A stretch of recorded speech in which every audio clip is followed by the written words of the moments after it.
Merci, chers collègues. C'est avec un grand plaisir que nous vous présentons, mon collègue et moi, la présentation d'aujourd'hui. Alors, comme ça a été dit par mon cher collègue Karsi, cette communication est préparée par mon collègue professeur de sociologie de la faculté des lettres et des sciences humaines de Fès, à l'UNES, et par moi-même, professeur à l'UNES de la faculté des sciences juridiques, économiques et sociales de Rabat-Suisse. Alors, notre communication elle porte sur le bilan que fait l'enseignant de l'université marocaine sur l'expérience de l'enseignement à distance en cours de confinement, et également sur les perspectives qui se dessinent pour ce mode d'enseignement. Alors, je vais commencer tout d'abord par des questions de recherche, des questionnements que nous avons formulés. Alors, d'abord, quel bilan fait l'enseignant universitaire marocain de l'expérience de l'enseignement à distance en temps de confinement?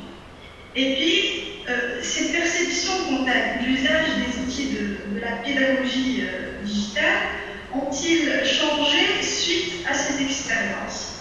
Et qu'après justement ce changement de perception, on peut parler effectivement de perspective pour ce mode d'enseignement à distance. Alors, je vais commencer par la méthodologie. Comment on va mesurer, comment on va évaluer l'expérience de l'enseignant universitaire marocain? Alors, nous avons adopté deux variables. Une qui est objective et qui renseigne sur l'évaluation qu'a fait l'enseignant universitaire marocain courant la période du confinement, courant la période de l'enseignement à distance en temps de confinement, c'est son implication. Et une deuxième variable qui est une variable subjective et qui nous renseigne sur l'évaluation de l'expérience de l'enseignant ex post, c'est-à-dire après l'expérience. Alors, pour l'implication de l'enseignant, on l'a mesuré par trois proxys. Alors, le premier, c'est l'implication de l'enseignant dans l'activité de l'enseignant. Le deuxième proxy, c'est l'implication de l'enseignant dans l'activité d'encadrement.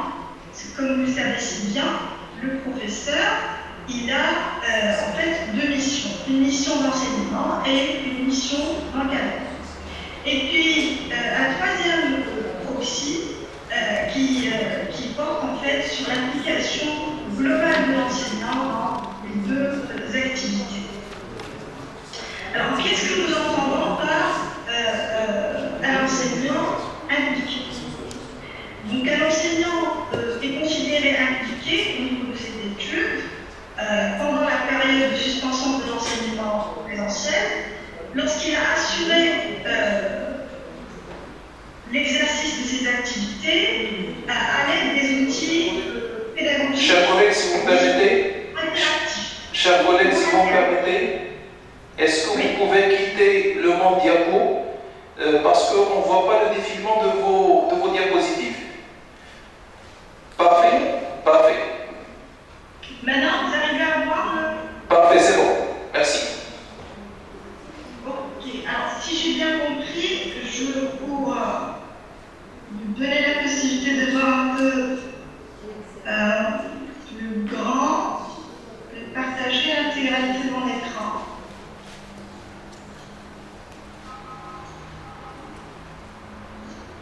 Voilà, maintenant je pense que vous voyez en mode diapositive, c'est ça? Parfait. Très bien, merci beaucoup.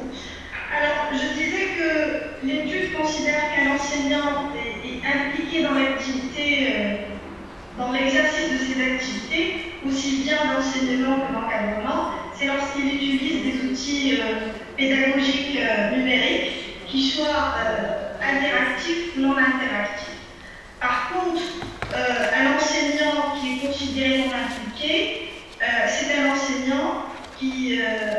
qui n'a pas utilisé ces outils et par conséquent, il s'est cantonné de l'envoi du support de cours en format PDF ou PPT.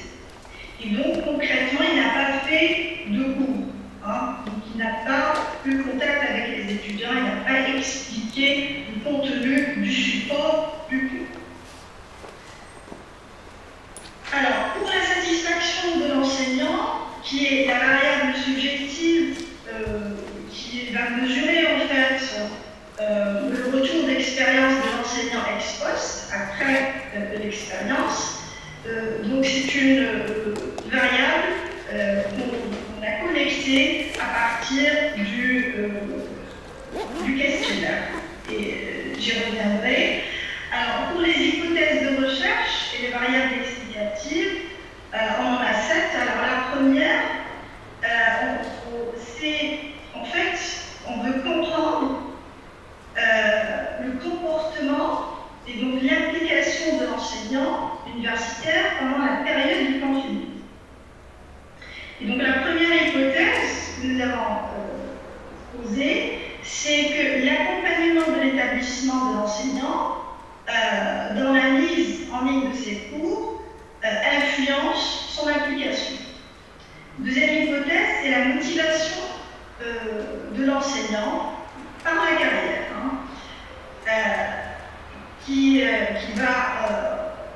on va vérifier ce qu'elle influence effectivement l'implication de l'enseignant.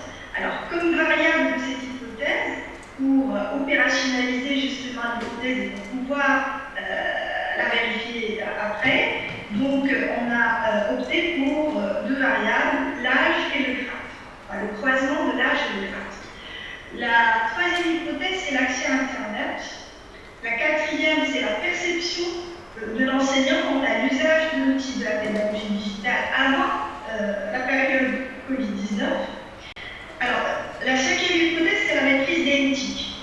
Et donc, on considère, on essaie de vérifier est-ce que la maîtrise des NTIC influence ou pas l'implication de l'enseignant dans l'enseignement à distance en temps de confinement. La sixième, c'est l'usage de l'outil de la pédagogie digitale avant la période du Covid-19. Et donc, les 6 hypothèses sont relatives à l'implication. Maintenant, pour la satisfaction, donc on a posé la question du lien de dépendance entre l'implication et la satisfaction. Autrement dit, est-ce que l'implication de l'enseignant influence son degré de satisfaction? Alors, pour le choix de l'échantillon, le mode de collecte des données que nous avons adopté repose sur un questionnaire composé de 49 questions qui a été administré en ligne aux enseignants universitaires à l'échelle nationale. Et par conséquent, le type d'échantillon, c'est un échantillon qui est accidentel. La taille de l'échantillon est de 202 enseignants. Ce sont effectivement les enseignants qui ont accepté de répondre à ce questionnaire en ligne. Alors, pour la description de l'échantillon, les enseignants de l'université Mohamed V, comme ici, ils représentent plus de la moitié de l'échantillon des enseignants universitaires et les autres universités pèsent pour un peu plus qu'un tiers de l'échantillon et les écoles supérieures publiques et privées représentent 10% de notre échantillon. Alors, pour ce qui est des disciplines, donc les enseignants de l'échantillon sont en grande mesure des sciences techniques et des sciences économiques et de gestion. Donc, pratiquement les 2 tiers relèvent des sciences techniques et des sciences économiques. La langue d'enseignement des professeurs est diverse. Donc, on a des enseignants qui enseignent en français, l'arabe, l'anglais, l'espagnol, etc.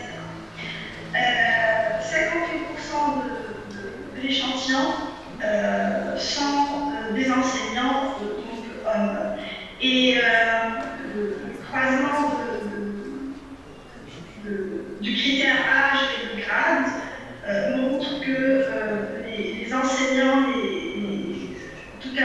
d'échantillons, 60% des enseignants sont en début de carrière, donc ils ont un grade de professeur assistant et professeur habilité, et le croisement de l'âge et de grade montre que, effectivement, on a plus de 2 tiers des enseignants qui sont âgés de moins de 5 ans.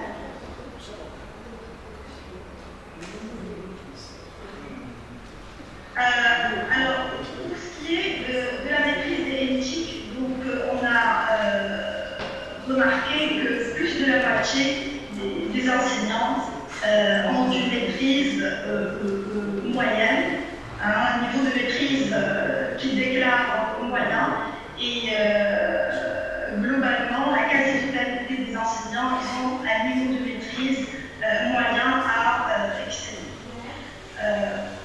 Alors, pendant la période du confinement, on a plus de la moitié des enseignants qui ont utilisé des outils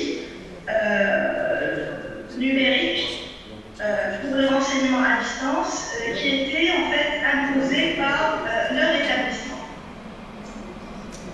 Donc, plus de la moitié, 52%, et 70% de l'échantillon déclarent en fait disposer d'un espace de travail chez soi qu'ils estiment adéquat.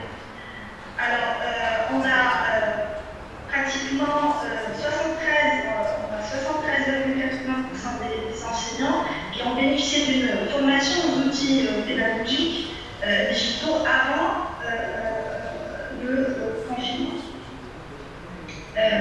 Pardon, 73, il y a uniquement 26%, donc 26% des enseignants qui ont bénéficié d'une formation avant le confinement quant à l'usage des outils pédagogiques digitaux. Et plus de 80% des enseignants déclarent disposer d'une connexion Internet Wi-Fi chez eux. Alors, les causes d'utilisation des outils digitaux par les enseignants, alors ils évoquent en premier lieu l'obligation morale. C'est la raison pour laquelle c'est la première, si vous voulez, motivation, la première raison qui a poussé les enseignants à s'impliquer en période de confinement et donc à utiliser ces outils digitaux pour assurer l'enseignement à distance. En deuxième lieu, on a la flexibilité et en troisième lieu, l'intérêt des étudiants pour les éthiques. Alors, pour ce qui est des causes d'abstention, les enseignants déclarent essentiellement l'absence de protection des droits de l'auteur. Et en deuxième lieu, que l'enseignement à distance est un travail qui est très présent. Alors, on a, pour ce qui est de la formule d'enseignement à distance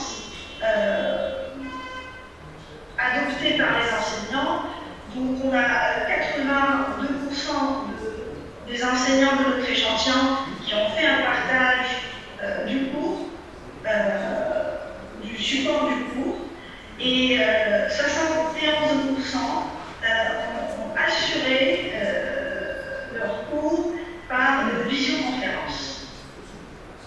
Et 50% ont enregistré leur cours soit par vidéo ou en audio.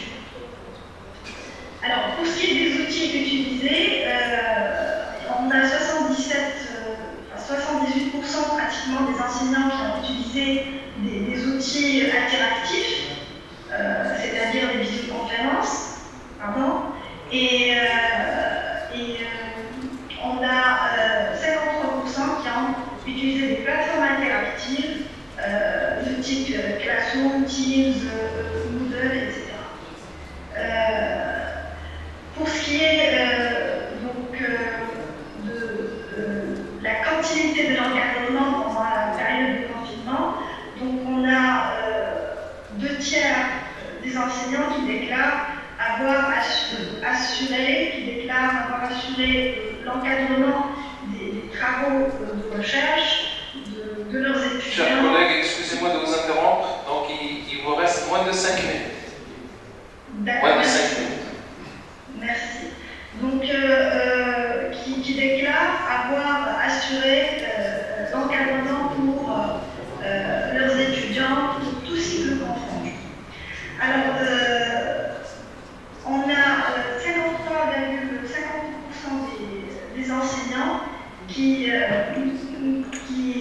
se sont fortement impliqués pendant la période du confinement. C'est-à-dire qu'ils ont assuré leur cours par des outils interactifs et ils ont assuré l'encadrement pour leurs étudiants dans les différents cycles. Alors, pour ce qui est de la satisfaction, on remarque que 80% des enseignants sont satisfaits, très satisfaits de leur contribution personnelle dans l'enseignement à distance. Alors, pour le test des hypothèses, on a l'accompagnement institutionnel qui est considéré influent dans l'implication des enseignants. Par contre, les autres hypothèses, ils ont une influence faible. Et la discipline et le type d'établissement ne sont pas influents sur le degré d'implication de l'enseignant. Alors, après l'expérience de l'enseignement à distance, il faut dire que les enseignants, certains enseignants, ils ont changé leur perception de l'usage de l'outil pédagogique digital. Alors, ce qu'on remarque, ça c'est la perception des enseignants avant le confinement, c'est-à-dire avant l'expérience d'enseignement à distance, et ici c'est après l'expérience. Alors, on remarque que la proportion des enseignants indécis, des enseignants qui n'ont pas d'attitude par rapport à l'enseignement à distance, a passé de 74, à diminuer à 0,52%, et ceux qui étaient pour, c'est renforcé. Alors, ce qui est important aussi à noter, c'est que les enseignants, il y a 85% des enseignants qui sont pour intégrer les outils pédagogiques numériques dès la prochaine entrée universitaire. Et 89% des enseignants considèrent que l'enseignement à distance ne peut être qu'un complément de l'enseignement présentiel et ne peut en aucun cas remplacer l'enseignement présentiel. Par contre, il y a une minorité au niveau de notre échantillon, 2,5% des enseignants qui considèrent que l'enseignement à distance peut être une alternative de l'enseignement présentiel. Je vous remercie pour votre attention.